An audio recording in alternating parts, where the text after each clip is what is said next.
Саламатсыздарбы, достор, кандайсыздар, жакшы турасыздарбы? Биз анда кезектеги авто сыноо деп айтабызбы, авто кароо деп, авто байкоо деп айтабызбы? Бирок бир карай турган машинабыз бүгүнкү күндө ушул Isuzu D-Max Irbis деген машина.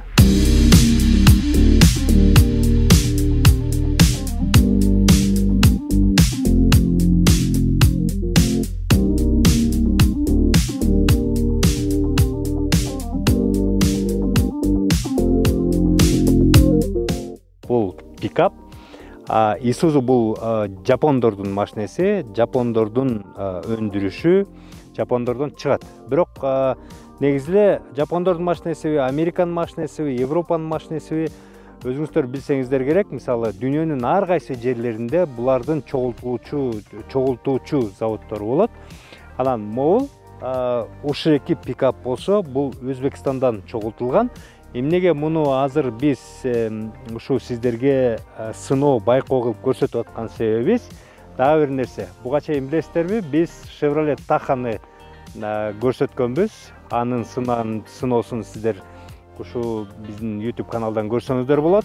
Көптөгөндөй суроолорду жараткан себеби туугандар, ошол Chevrolet Tahoe 2026 жылы негизи Tulpar Motors компаниясы завод айтып атат, биз 2025 жылдан баштап эле чыгарып баштайбыз деп атат да негизи. Бирок мен баары бир мындай баягы кичине кооптонуп, биз баягы көп көнүп калганбыз да. Мына дегенден кийин эле ашпар 1 жыл болуп кетет го. Ошон үчүн 2026 жыл деп мындай запасы менен ашыкча кылып алып атам. Ошондуктан 2026 жылы Tahoe машинеси чыгат деп атат, чогултулат Кыргызстанда деп. Андан кийин туугандар 2026 жылы ошол эле Tulpar Motors заводунун жанагы машина чогултуучу, машина чыгаруучу, өндүрүүчү линиясында Isuzu пикап D-Max Irbis чыгат. Элестеткиле туугандар. Ушул пикап азыр бул Ташкентте чыгып жаткан учуру. Ташкенттен бул жерге келди. Расмий Кыргызстандагы дилери бул ЛКВ Борбор деген, Бишкектеги ЛКВ Борбор деген ошол жерден азыр деле сатып алсаңыздар болот. Бул ошол жерге келген, алар багы чоң машинелерди, орто машинелерди, коммерциялык машиналарды да чыгарат. Жана алып келет, Өзбекстан алып келет, жана ушул Isuzu пикаптагы келгени дагы Кудай буйрса 26 жылы ушул чыгат. Эми келгиле, анда ошол экини көрөбүз. Пикапты өзүңүздөр билесиздер. Isuzu толугу менен бул жапондордун, жапон компаниясынын технологиясы менен албетте, алардын көзөмөлүндө чыгат. Анан мындай жакшынакай өң менен ушул пикап азыркы күндө келген. Келиңиздер анда көрөлүк. Көрүңүздөрбү? Өңү да жакшы. Муну рестайлингдеп коет экен. Мен пикапты чынында эле буга чейин багы жана Hilux же Hilux деп биз айтып атпайбызбы? Ошол эки Toyota Hilux деп айтып келебиз. Ошону эле көрүп келгем, ошону айдап келгем. Мен Isuzu'нун пикапын биринчи жолу айдап атам, бирок бул болсо 23 жылкы рестайлинг мындай менен чыккан экен. Бул поворотниги, бул жанагы алдыңкы подфарниги, поворотнигинин дагы могул көрсөткүчтөрү бар.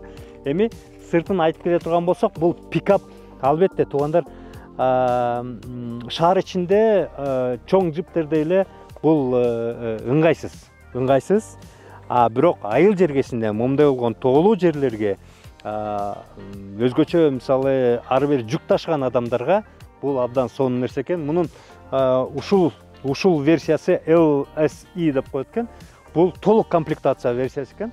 Толук комплектация версиясынын мындай үстү жабык болот экен, көрдүңүздөрбү? Могу жабыгы менен муну кадимкидей ачса болот. Анда келгиле муну чекесинен көрүп баштайлык. Биринчи анда багаждыгын ачып сиздерге көргөзөлүк туугандар.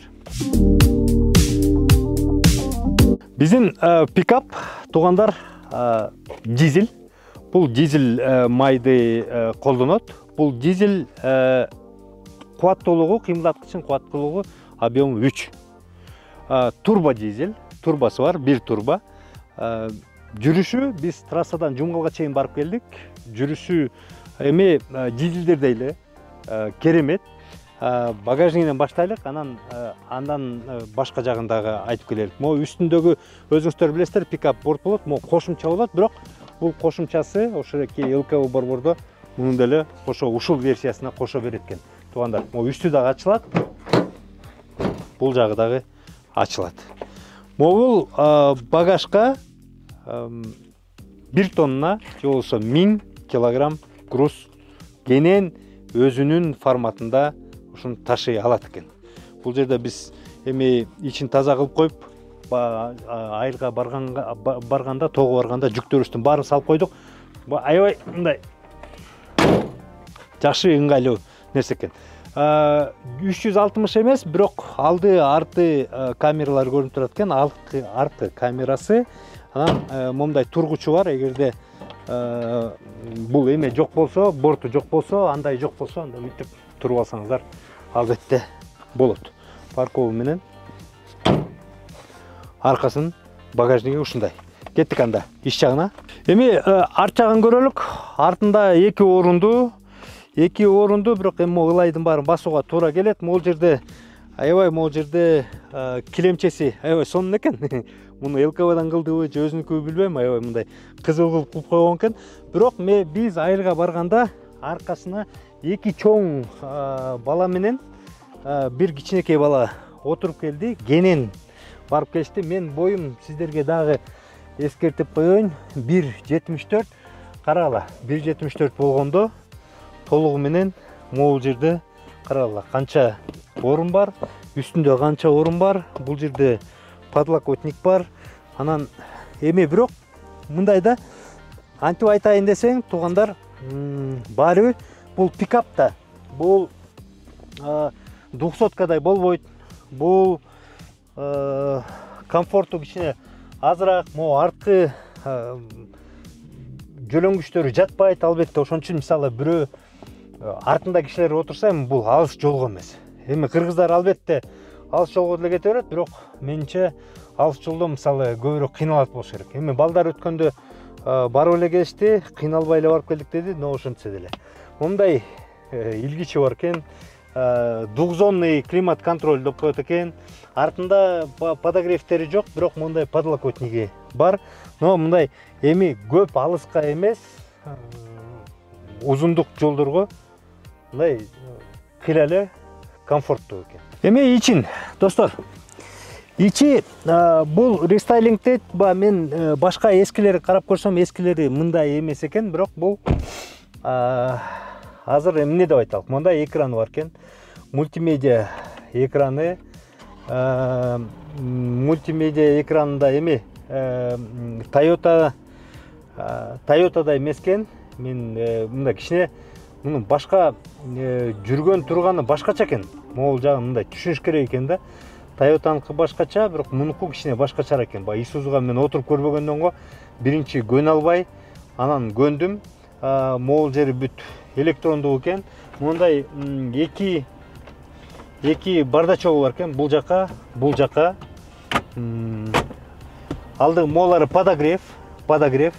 Орусча блокировка дифференциала деп коет. Мо дифференциал арткы дөңгөлөктөрдү блокировкалат. Негизи бул эки дөңгөлөктүү, могул жерде эки дөңгөлөк, анан эки пониженный, 4 повышенный, 4 пониженный деген 3 форматы бар. Автомат коробка, бирок ошол эле учурда механика коробкалары дагы бар экен. Мунун мультируль, ичинде очки салгычы, могул жерде дагы бир кичинекей бардачогу бар экен, кагаздарга болсо керек. Калган баары мындай стандарттуу. Могул жерде подлокотниги бар, суу, стакан салгычы, могул жерде дагы стакан салгычы бар экен, туугандар. Жалпысынан ичи ушундай. Парктрониктери бар, албетте. Ручной тормозу бар, ручниги бар. Но жалпысынан ушундай экен. Мен тиги могул жерде люк барбы, жокпу, аны билбейт экенмин. Бирок мунусу бизде люгу жок экен. Мону толук комплектация деп айтат экен. Толук комплектация, достор, дегеле могул машиналар, пикаптар 3 жыл кепилдиги менен техникалык кароо, толук техникалык байкоо, кароо, 3 жыл кепилдик. Бул машина азыр Өзбекстандан заказ кылсаңыздар болот, бирок 26-жылы мен айтып кеттим, Кыргызстанда чыга баштайт, Tulpar Motors'тун базасында чыга баштайт. Баасы азыр $39.000 башталат экен. Баасы $39.000 силер жап-жаңы заводдон, Өзбекстандан келип айдап кеткенге батыл алып келе калышат. Айдап кеткенге мүмкүнчүлүгүңөр бар. Эми кийин бизде чыга баштаганда дагы балким андан дагы арзан болот. Бирок мен ойлойм, мисалы $39.000 ушул экени алып алып айдоо менимче көп адамга жакшы болсо керек. Дизель деген дизель, туугандар. Бак 74 литр экен. Албетте бул үнөмдүү тиги эмеден бензинге караганда. Жүрүшү, тартышы дизелдей аябай жакшы, өзүңүздөр билесиздер, бийиктикке аябай жакшы тартат экен. Бирок мага мисалы эмнеси жаккан жок, жана эмнеси жакты деп айтсаңыздар, туугандар, мага эң жаккан жери бул жана биз айтабыз го ходовой депчи, жанагы кыймылдатты, өзүнүн мунун кыймылдаган дөңгөлөгү, алды булду. Toyota Land Cruiser 200-каны айдап көргөнсүңөр да, 200-түү, 300-түү, мондай зыкко нык, демеле нык, мондай аңгыл дөңгүлдөрдө нык болуп турат го. Туугандар, бул дагы ходовкасы мага аябай жакты, нык экен. Мондай жүргөндөрү, поворотко киргендери аябай сонун экен. Ал жерде вообще маселе жок. Бирок мага эң негизгиси ходовой жакты да. Ходовой просто зыңгырайт. Ходовой зыңгырайт. Ал эми эмнеси жаккан жок дегенде, бул болсо эми бар, бул комфорттуу машина эмес да, анчалык бул иш. Муну жанагы жумушчу ат деп эле койсок болот да. Мунун мага аудио системасы чынында эле жаккан жок. Эгерде музыканы дагы жакшы угам, жакшы музыка угам десеңиздер, анда аудио системаны сиздер кичине жакшыртышыңыздар керек экен. Мореки LED экранды үйлөнүшүңүздөр керек экен. Калганы кадимкидей эле, жапон машинасындай эле. Биз өзбекстандыкы деп чанышыбыз мүмкүн, бирок Өзбекстанда чогултулганда, мисалы Kia машинасы бизде чыгып атпайбы? Ошол Түштүк Кореядан көбү келбейт бизге. Бизге Словениядан келет. Көбү себептен Словенияда чогултулат да. Бирок бул Kia'нын эле заводу болуп эсептелинет. Алар көзөмөлгө алышат. Анан алардын технологиясы менен чыгат да. Бул Өзбекстанда эле Isuzu'ну көзөмөлгө алат, ошонун технологиясы менен чыгат. Туугандар, бизде Tulpar Motors, Chevrolet Motors деп эле, бул Chevrolet американский бренд деп айтып атпайбызбы? Tulpar Motors'ка ушу эме дагы тиешелүү, Isuzu дагы. Ошондо жанагы Chevrolet заводунан, Tulpar Motors заводунан Chevrolet маркасы чыга баштайт, Isuzu маркасы да чыга баштайт да, Кудай буйруса. Эми Chevrolet маркасы чыгып баштады, а Isuzu'нун могул машинеси мен 2026-жылы деп айта берейинчи деп айттым, себептен булар айтты 2025 чыга баштайт буйруса деди, бирок 2026-жылы Кудай буйруса алып отуруп айдап каласыңар, туугандар. Мынакей жалпысынан ошондой. Жалпысынан мен ойлойм, бул эме баасына жараша аябай жакшы машина, Анан ходовой аябай жакшы экен, бирок шаар ичинде албетте анча-мынча ыңгайсыздык кылат. Деги эле шаар ичинде азыр бизде Бишкекте машина айдоо кыйын болуп калбады, өзгөчө джиптерди да, бул пикап эле эмес. Ошондуктан эгерде ким пикап алам деп калса, эмитен алам деп калса, бул ЛКВдан Насия банк аркылуу бөлүктөлүү форматтарын карап койсоңуздар болот. Эгерде жок, кийинирээк алам десеңиздер, анда Кудай буйруса заводдон уже кыргыз Isuzu пикап машинасы чыгып калат. Ошону алып каласыздар деген үмүттөбүз. Жакшы тилек кылып коелук, Кудай буйруса бул машина да бизден чыгып калсын.